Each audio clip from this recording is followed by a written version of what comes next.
부활절이 4월 5일이었습니다. 그때는 제가 군대에서 막 상병 되었을 때 그때입니다.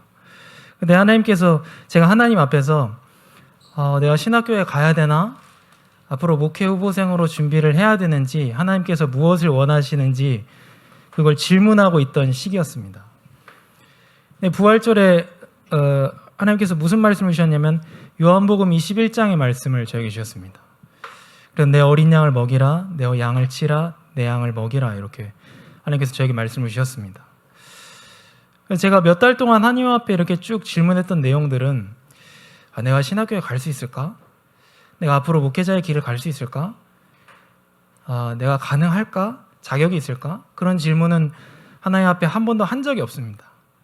왜 그러냐면 없기 때문에, 그런 자격은 영원히 생기지 않을 걸 알고 있었기 때문에 그런 질문은 하지 않았습니다. 아까 점심 식사하는데 그 최두성 청년이 저한테 그런 질문을 하더라고요. 오늘 2부 예배 설교하시는데 소감이 어떠시냐? 그래서 제가 갑자기 하게 됐는데 소감이 어떠냐 그렇게 얘기하셔가지고 중요한 것은 갑자기고 아니고가 아니고 하나님이 원하시냐 원하시지 않느냐가 중요하다, 이렇게 저는 답을 했습니다. 우리가 자격이 있고 잘하고 못하고 원하고 원하지 않고가 아니고 하나님께서 원하시냐 원하시지 않느냐가 중요합니다. 우리가 잘 할 수 없음을 어쩌면 하나님은 잘 알고 계십니다. 중요한 것은 하나님의 나라, 하나님의 뜻이 나와 만남과 가정과 직장과 현장에서 이루어지는 것입니다. 신학교 가면 진짜 과장 없이 100명이 물어봅니다. 결단하고 왔느냐? 이런 질문을 합니다. 근데 제가 2016년에 입학했는데 RTS에 아직까지도 뭔가 결단하진 않은 것 같아요. 제가 봤던 건 무엇이었냐면 연약한 나의 결단이 아니라 하나님께서 내 인생을 쓰기로 결단하셨다는 사실이었습니다. 저는 그 부름에 그냥 순종한 것입니다. 우리가 소명이라는 말을 합니다. 소명은 부를 소, 목숨 명자입니다. 내가 이걸 할까 저것 할까가 소명이 아닙니다. 하나님이 생명의 주인이시고 창조주이신 하나님이 내 목숨을 찾는다는 것입니다. 우리는 아멘하고 드릴 수밖에 없는 거죠. 사명도 이것 할까 저것 할까가 아닙니다. 사명은 불의를 사 목숨 명입니다. 하나님께서 내 목숨을 마음대로 부리기로 결정하셨다는 것을 인정하는 것입니다. 하나님께서 지난주 강단 말씀에 하나님께서 우리를 구별하여 부르셨다 하셨습니다. 참 감사한 일이죠. 나는 너희를 애굽 땅 종되었던 곳에서 인도하여 낸 너희의 하나님 여호와다. 아기가 맨 처음에 태어나면 자기 아버지를 모르고 그래서 아버지를 부르지 않습니다. 그런데 이 아이가 어느 순간 아버지가 계속 노력을 하죠. 내가 너의 아빠다 계속 알려주잖아요. 그래서 이 아이가 아버지를 알게 되고 아버지를 아버지로 부르게 됩니다. 그래서 출애굽기에 계속해서 나는 너희를 애굽 땅 종되었던 곳에 인도하여 낸 너희 하나님 여호와다. 이 말은 내가 너의 아버지라는 것입니다. 그 이유가 첫 번째 무엇이냐? 내가 여호와인 것을 알게 하겠다. 제가 지난 주간에 너무 고민되는 일이 있는 거예요. 이제 저랑 같이 사는 사람과의 그런 거였는데 어떤 문제가 오니까 잠을 꼬박 세우는 거예요, 밤을. 그래서 11시 반에 누웠는데 다음날 출근할 때까지 잠을 전혀 못 잤다는 거예요. 너무 제가 걱정되잖아요. 이게 잠을 어떻게 한숨도 못 잘 수가 있나, 진짜 너무 걱정되는 거예요. 근데 그 사건으로 인해서 이렇게 하나님 앞에 한 발자국 다가가면 참 제가 다행이었을 텐데 물러나는 것 같으니까 제가 너무 걱정되는 거예요. 그리고 저는 머리가 아픈 거를 모르는 사람인데 너무 머리가 아픈 거예요. 걱정돼가지고. 지하철 타고 제가 현장으로 이동하던 중에 하나님께서 저한테 뭐라고 하셨냐? 너 저 안미정을 놓고 정말 머리가 빠지도록 걱정하고 있는 저에게 하나님 뭐라고 하셨냐? 여러분, 가족을 두고 일을 두고 사업을 두고 고민하시는 분들, 미래를 두고 나를 두고 고민하시는 분들이 있을 텐데요. 하나님 이렇게 말씀하셨어요. 세 글자예요. 네 거냐? 그렇게 얘기하셨어요. 그래서 제가 거기에서 이렇게 했어요. 지하철에서 항복. 하나님이 얘기하는 거, 나를 두고 나는 왜 이럴까? 난 잘할 수 있을까? 내 미래는 어떨까? 저 사람을 어떻게 도와야 될까? 저 사람 물론 도와야 되겠지만 너무 염려되고 걱정되고, 우리 가족은 언젠가 복음화 될까? 너무 걱정되고 염려하고 있는 우리에게 하나님이 이렇게 말씀하시는 거예요. 네 거냐? 내가 여호와인 것을 알게 하겠다. 나는 너희를 애굽 땅 종되었던 곳에서 인도하여 낸 너의 하나님 여호와라는 거예요. 아무 문제가 없는 것입니다. 우리가 문제 앞에 섰을 때 첫 번째 할 고백은 하나님 감사합니다. 아무 문제가 없다는 것입니다. 왜냐하면 예수 그리스도께서 모든 문제 해결하셨기 때문입니다. 우리는 하나님의 자녀이기 때문에요. 하나님의 계획을 질문하는 것입니다. 또 우리를 절대 제자로 하나님께서 불러주셨습니다. 이 귀한 복음을 전달할 전도운동의 제자로 하나님께서 우리를 불러주셨습니다. 너무나도 감사한 일이죠. 오늘 말씀이 골로새서 1장 13절의 말씀입니다. 그가 너희를 흑암의 권세에서 건져내사 사랑의 아들의 나라로 옮겼느니라. 아멘.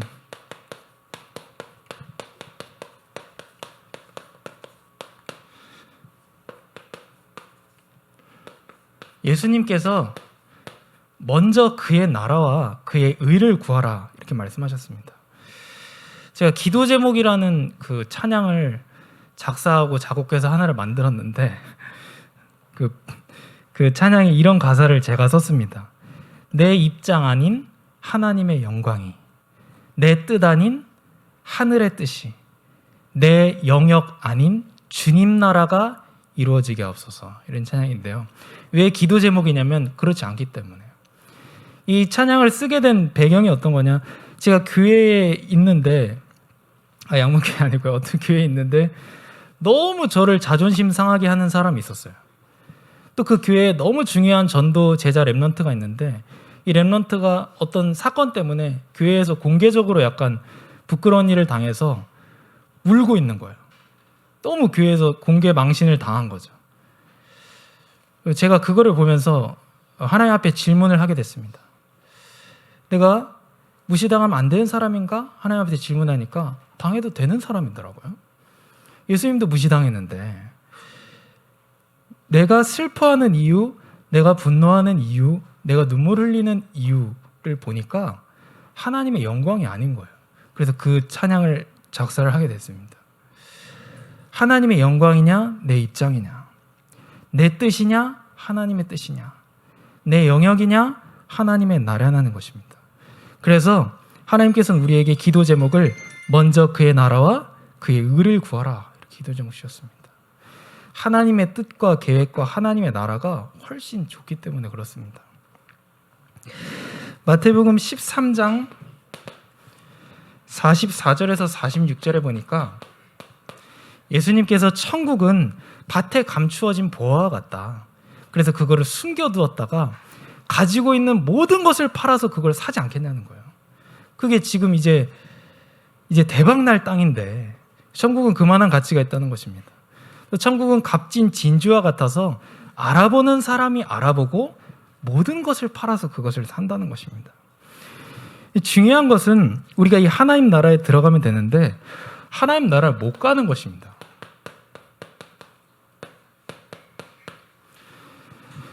사람이 어떻게 하나님을 만날 수 있습니까? 사람은 하나님을 만날 수가 없습니다. 그 사실을 아는 것이 중요합니다. 그래서 하나님께서 우리에게 찾아오시고 하나님께서 우리에게 복음을 주셨습니다. 왜 우리가 하나님 나라에 갈 수가 없냐? 그가 우리를 흑암의 권세에서, 우리가 흑암의 권세 아래 묶여있기 때문입니다. 흑암의 나라 아래에 있기 때문입니다. 마태복음 5장 20절에 너희의 의가 서기관과 바리새인의 의보다 낫지 않으면 하나님의 나라에 갈 수 없다는 거예요. 왜 그러냐? 우리가 흑암의 권세 아래에 있기 때문입니다.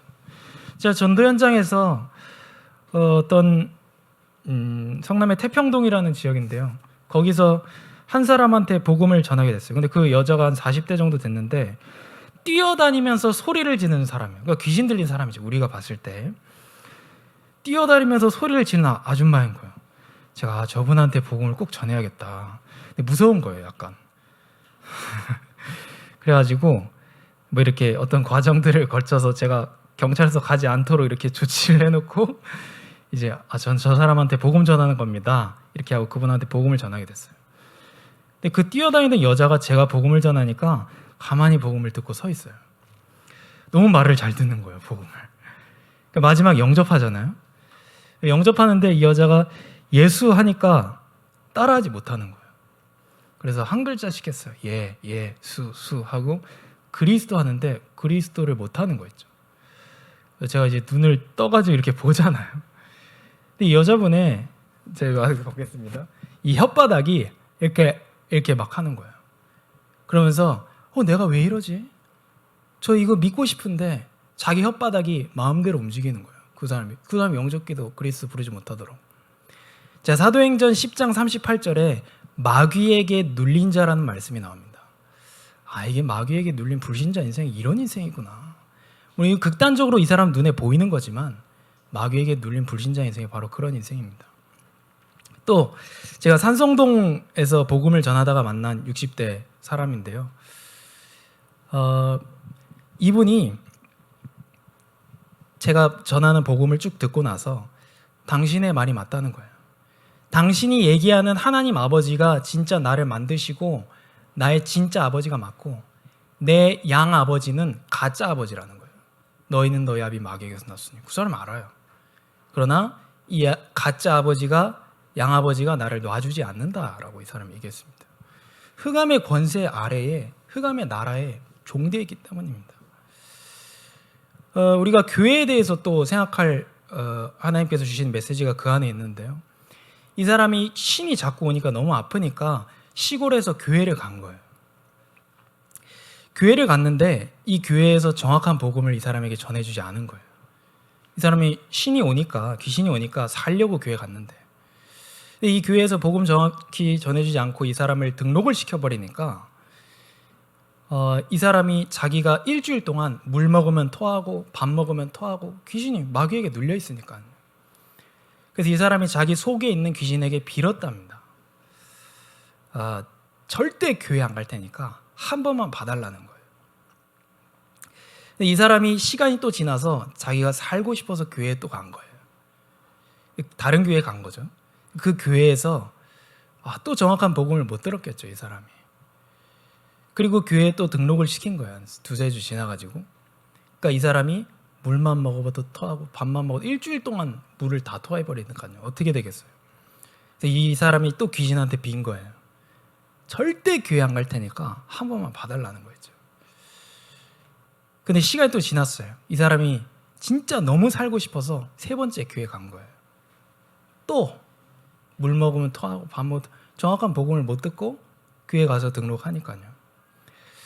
이 사람이 저를 딱 만났는데 벌써 이 사람 교회 절대 못 가는 사람 돼 있어요. 이분이 자기 앞으로 매년 몇백만, 돈도 없는 분이 몇백만 원짜리 부적을 자기 가족들 앞으로 다 써요. 남편 있고, 남편도 결국은 그 무당이 결혼하라고 한 남자하고 결혼했어요. 그게 너희는 너희 아비 마귀에게서 났어요. 흑암의 권세 아래 있는 인생입니다. 그리고 그 아들 앞으로 부적을 썼는데 이 아들이 군대에 가게 된 거예요. 군대 갔으니까 자기 그 같이 사는 주소지에서 빠졌잖아요. 그래서 아들 앞으로 부적을 안 쓴 거예요, 이 사람이. 어떻게 됐냐? 이 아들이 논산훈련소로 입소했는데 다 토하는 거예요. 보름 동안 물만 마셔도 토하는 거예요, 아들이. 자기랑 똑같이. 내 아들 그렇게 안 되려고 했는데 결국 이 아들 군대에서 중간에 나오고 아무것도 못하고 지금 40대까지 그 아들이 그렇게 쭉 가고 있는 거죠. 그게 바로 마귀에게 눌린 인생입니다. 제가 극단적인 얘기, 눈에 보이는 얘기가 물론 맞습니다만 그게 마귀에게 눌린 인생입니다. 그래서 서기관의 의, 바리새인의 의, 사람의 의 가지고는 절대로 하나님 나라 들어갈 수 없습니다. 마태복음 11장 11절에 보면 요한이 여자에게서 난 자 중에 제일 큰 자라는 거예요. 요한 얼마나 대단한 사람입니까? 정의를 위해서 목숨을 내어준 사람이에요. 선하고 요한만큼 청렴하고, 우리 청렴한 사람 굉장히 좋아하거든요. 청렴하고 정직하고 요한보다 청렴한 사람이 어디 있어요? 옷도 막 입고 다니고 머리도 길러가지고 석청 먹고 메뚜기 먹고 사는 사람인데 그보다 바르고 청렴한 사람 어디 있어요? 예수님께서 인정하신 사람이잖아요. 최고잖아요. 요한이 최고로 큰 자다. 근데 요한이 천국에서 가장 작은 자보다 작다는 거예요. 그렇게 큰 사람이. 그게 무슨 말씀입니까? 사람의 것으로는 하나님 나라 들어갈 수 없다는 말입니다. 하나님의 의라야 가능하다는 거예요. 그래서 예수 그리스도가 하나님의 의, 하나님의 선, 하나님의 지혜, 하나님의 능력 되어주셔서 우리의 구주가 되시기 위해서 이 땅에 오시고 죽으시고 부활하셨습니다. 우리가 미국 시민권을 미국에서 내줘야지 한국, 일본에서 내줄 수 없는 거예요. 하나님 나라에 들어가는 의는 하나님께서 주셔야지 사람의 의로는 절대로 불가능한 것입니다.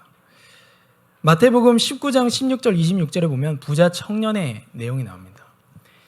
이 부자 청년이 예수님한테 선생님, 무슨 선한 일을 하여야 하나님의 나라에 들어갈 수 있습니까? 어떻게 해야 여기서 벗어날 수 있습니까? 예수님께서 이 사람의 중심을 아시고 절대 불가능한 미션을 주세요. 그리고 제자들에게 얘기합니다. 부자가 천국에 들어가는 게 얼마나 어려운지 낙타가 바늘귀로 들어가는 것보다 어렵다는 거예요. 낙타가 바늘귀로 들어가는 게 어려울까요? 불가능할까요? 절대 불가능하죠.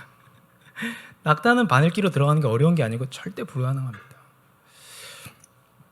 그러니까 예수님 제자들이 이렇게 질문해요. 그럼 누가 하나님 나라 들어갈 수 있습니까? 예수님이 답변하십니다. 사람으로서는 절대 불가능하지만 하나님으로서는 가능하다. 누가 우리를 흑암의 권세에서 건져내서 사랑의 아들의 나라로 옮길 수 있습니까?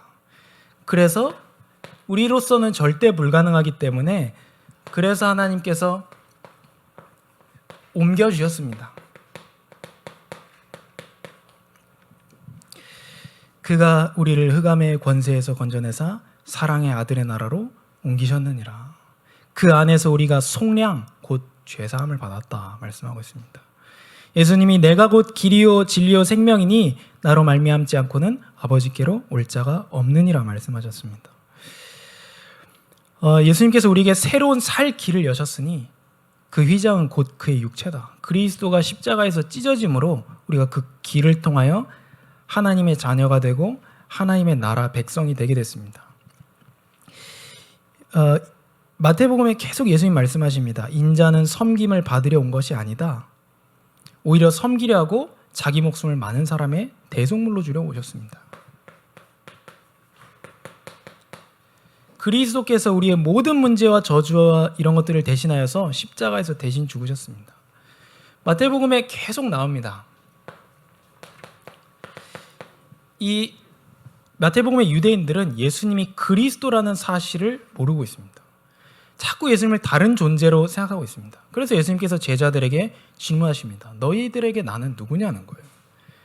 이 주는 그리스도시요 살아계신 하나님의 아들이십니다. 하나님께서 우리를 옮기시는 방법은 무엇이냐? 오직 대속인데 인자가 죽임을 당하고 제3일에 살아나리라. 오직 십자가와 부활을 통해서 하나님께서 우리를 흑암의 권세에서 사랑의 아들의 나라로 옮겨주셨습니다. 로마서 5장 6절 말씀에 보면 우리가 연약할 때에 그리스도께서 기약대로 정해진 약속대로 시간표대로 이 땅에 오셔서 우리를 사단의 권세에서 옮겨주셨습니다. 로마서 5장 8절에 보면 우리가 아직 죄인 되었을 때에 그리스도께서 죽으심으로 하나님께서 우리에 대한 자기의 사랑을 확증하셨습니다.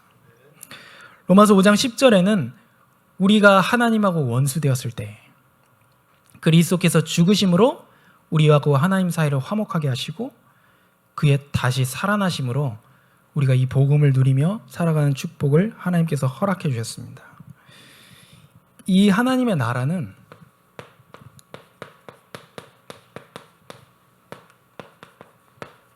이런 어린아이의 것이다. 이렇게 예수님께서 말씀하셨습니다. 우리가 그리스도의 증인 되기를 원합니다. 어떻게 우리가 그리스도의 증인 될 수 있을까요? 성경에 밝히고 우리가 잘 아는 성경 구절에 나와 있습니다. 어떻게 우리가 그리스도의 증인 될 수 있을까요? 오직 성령이 너에게 임하시면 너희가 권능을 받고 땅끝까지 증인되리라 약속하셨습니다. 그 오직이라고 말씀하셨어요. 우리가 그리스도의 증인되는 유일한 길은 성령이 임하여 권능을 받는 것입니다. 그러면 성령은 누구에게 주십니까? 누가복음 11장 13절 말씀에 구하는 자에게 성령을 주신다고 하셨습니다. 마태복음 7장 7절에 구하라, 찾으라, 두드리라 하셨습니다. 뭐라고 말씀하셨냐면 구하는 자마다 받을 것이요, 다 받는다는 것입니다. 찾는 자마다 찾을 것이요, 두드리면 열릴 것이다 하셨습니다. 지금 이 시간에 전능자 창조자 하나님께서 우리의 인생에 이렇게 걸어오셔가지고요 질문하시는 거예요. 내가 네 소원 다 들어줄게. 하나만 들어줄게. 다 들어줄게. 뭐 내 계획대로 안 하고 네 뜻대로 다 들어줄게. 하나만 들어줄게. 그럼 우리 무슨 소원 구하겠습니까? 그 답을 생각하시기 전에 제가 이제 날이 더워져가지고 여름 이불 사러 갔는데 모자가 있어요. 모자가 3만 원이에요. 자주에서. 제가 보니까 그 모자가 3만 원 가격이 안 되는 것 같아요. 제가 볼 때는 한 2만 원이나 15,000원에 사면 괜찮을 것 같은데 이제 제 아내가 사달라는 거예요. 모자 3만 원짜리 모자를. 이거 너무 비싼 것 같다. 모자가 비싼 게 아니고 그 모자가 3만 원이 비싸단 말이에요. 저는. 그러니까 나한테 3만 원도 못 쓰네요. 3만 원이 아니고 제가 답답해가지고 그 매장에서 약간 화나가지고 야 3만 원이 아니고 30만 원, 3천만 원도 주지 당신한테. 뭔 소리 하는 거야 지금. 그리고 이렇게 얘기했습니다. 제가 내게 다 네 거 아니냐. 내가 네 거 아니냐. 내 생명도 너 줄 수 있는 거 아니냐. 다시 질문하겠습니다. 창조주 우주의 주인 하나님이 내 앞에 왔어요. 뭐 줄까? 하나만 들어줄게. 내가 100억도 주고 1000억도 주고 내 계획 아니고 네 달라는 대로 줄게. 그럼 우리가 하나님 달라 그러면 돼요. 하나님 주세요. 하나님을 구하고 하나님을 찾고 하나님을 두드리는 거예요. 그 자에게 하나님께서 성령을 주십니다. 성령을 받으면 그리스도의 증인이 될 수밖에 없잖아요. 무엇을 우리가 말은 하나님 찾아서 소원 구하고 그렇게는 안 하고 있지만 하나님 앞에 우리는 시시각각 무슨 소원을 아뢰고 있습니까? 물론 하나님은 그것도 기도고 좋은 기도입니다. 그러나 하나님 아버지를 달라고 하면 됩니다. 아버지를 구합니다. 왜 어린아이의 것이라고 하셨을까요? 예수님이. 아이는요 아버지로 충분한 거예요. 물론 청소년기 되면 또 달라지겠지만 그러니까 아빠가, 저는 꼭 애를 그래서 빨리 낳아보고 싶었거든요. 이게 문 열고 딱 들어왔는데 아빠 아기는 아버지로 충분하고 아버지로 만족하고 아버지를 원하는 거예요. 그래서 천국이 어린아이의 것이다 이렇게 말씀하셨습니다. 결론으로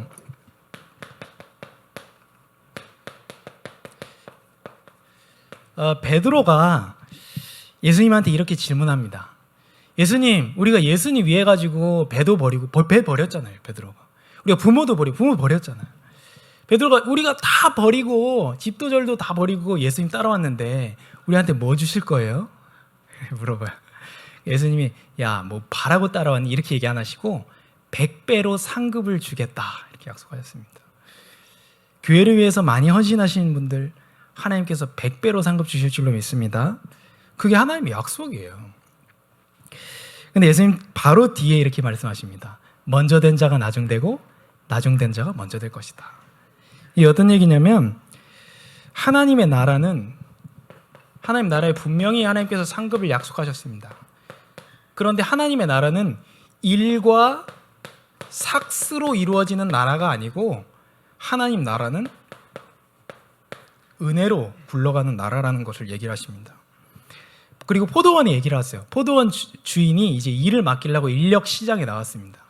그래서 오전 9시, 낮 12시, 오후 3시, 그리고 오후 5시에 나왔어요. 그리고 그 일하는 직원들한테, 일하는 일꾼들한테 똑같이 얘기하는 거예요. 내가 너한테 한 데나리온 줄게. 약속을 다 한 거예요. 근데 이제 일이 다 끝나고 5시에 일어난 사람은 한두 시간밖에 일 안 한 거 아니에요. 해줬으니까. 근데 똑같이 주인이 한 데나리온씩 주는 거예요. 약속대로. 그러니까 아침 일찍 온 사람이 뭐라 했겠어요? 아니 쟤랑 나랑 왜 똑같이 줘요? 그러니까 예수님이 이렇게 얘기하십니다. 주인이 약속대로 내가 너에게 주는 거 아니냐? 또 주인이 주는 거 아니냐? 그리고 너는 네 몫을 받지 않았냐? 이렇게 얘기합니다. 주인이. 하나님께서 그렇게 얘기하세요. 내가 선함으로 네가 나를 악하다 하느냐? 이렇게 얘기합니다. 하나님 나라는 일과 삭스로 되어진 나라가 아니고 은혜로 이루어진 나라입니다. 우리가 주의 일을 많이 하면 하나님께서 우리에게 많은 상급을 주시겠죠. 우리가 연약하고 믿음도 작고 경제도 약하고 우리가 약하고 전도를 위해서 많은 헌신을 하지 못한다면 그냥 전하려고 그랬는데 기도만 하고 왔습니다. 우리가 많은 헌신하지 못하면 하나님께서 우리에게 만배로 채우실 것입니다. 만배로 은혜 베푸실 것입니다. 베드로에게 상급 얘기를 하시고 바로 이 얘기를 이어서 하시면 전도자의 상급이 있고 그러나 하나님 나라는 은혜의 나라라는 것을 말씀하셨습니다. 그러면 우리가 잘할 수 있느냐, 우리가 못하냐, 우리가 원하냐 그게 아니고 하나님께서 지금 나에게 원하시는 것이 무엇입니까? 우리가 잘할 수 있을까 없을까를 걱정하지 않아도 됩니다. 우리가 모자라면 하나님 더 많이 채우실 것이기 때문에. 그러면 우리는 단순하게 하나님께서 지금 나에게 원하시는 것은 뭘까요? 그걸 질문하면 됩니다. 그래서 이 질문을 하라고 말씀을 드리고 이제 예배를 마치고 다음 주 1부 예배 때 이제 다 답을 얻으시겠죠. 그럴 거라고 생각했는데 오늘 1부 예배 때 얘기를 해주셔가지고 뭐라고 하셨냐면 가나안에서 그리스도만 바라보는 스케줄, 가나안 내 현장에서 그리스도만 바라보는 작은 헌신을 하라 이렇게 말씀하셨습니다. 지금 하나님께서 나에게 원하시는 헌신, 내 현장에서 예수 그리스도만 바라보는 시간, 그 말씀 운동하는 시간, 거기에 스케줄을 짜고 거기에 작은 헌신하라고 하셨습니다. 교회를 위해서 전도를 위해서 많은 헌신하시는 분들 위해서 하나님께서 100배로 은혜 베푸시고 100배로 상급 주실 것입니다. 또 저같이 모질한 사람을 위해서는 10,000배로 은혜 베푸시고 10,000배로 상급 주실 것입니다. 나는 일 많이 하기 때문에 싫은데요? 그럼 하나님 나라, 은혜의 나라 이해 못하는 겁니다. 우리가 전하는 복음이 바로 이렇게 좋은 복음입니다. 기도하겠습니다. 하나님 아버지의 은혜와 사랑에 감사합니다. 내 뜻, 내 생각, 우리 입장, 우리 영역이 아니라 하나님의 영광, 하나님의 뜻, 하나님의 나라가 이루어지게 하여 주시옵소서. 우리를 흑암의 권세에서 영원한 사랑받는 아들의 나라로 옮겨주심에 감사합니다. 하나님의 뜻과 계획, 흑암이 결박되고 예수 그리스도 복음이 증거되고 하나님께서 다스리시는 이 하나님의 나라가 우리 혼자 있는 시간에 우리가 만나는 모든 사람들에게 우리의 특별히 소중한 가정에 우리의 직장과 우리의 학교와 우리의 지역과 교회 현장 가운데에 또 지금 진성임 목사님 가 계시는 그 현장 가운데에 이 하나님의 나라가 임하게 하여 주시옵소서. 주 예수를 믿으라. 그리하면 너와 내 집이 구원을 받으리라. 약속하신 하나님 감사합니다. 우리의 생각과는 전혀 다른 하나님의 정확한 시간표에 우리의 생각과는 다른 하나님의 정확한 계획과 문제와 사건 속에서 하나님께서 그 주신 말씀을 정확하게 성취하실 것을 믿고 감사드리며 살아계신 예수 그리스도 이름으로 기도합니다. 아멘.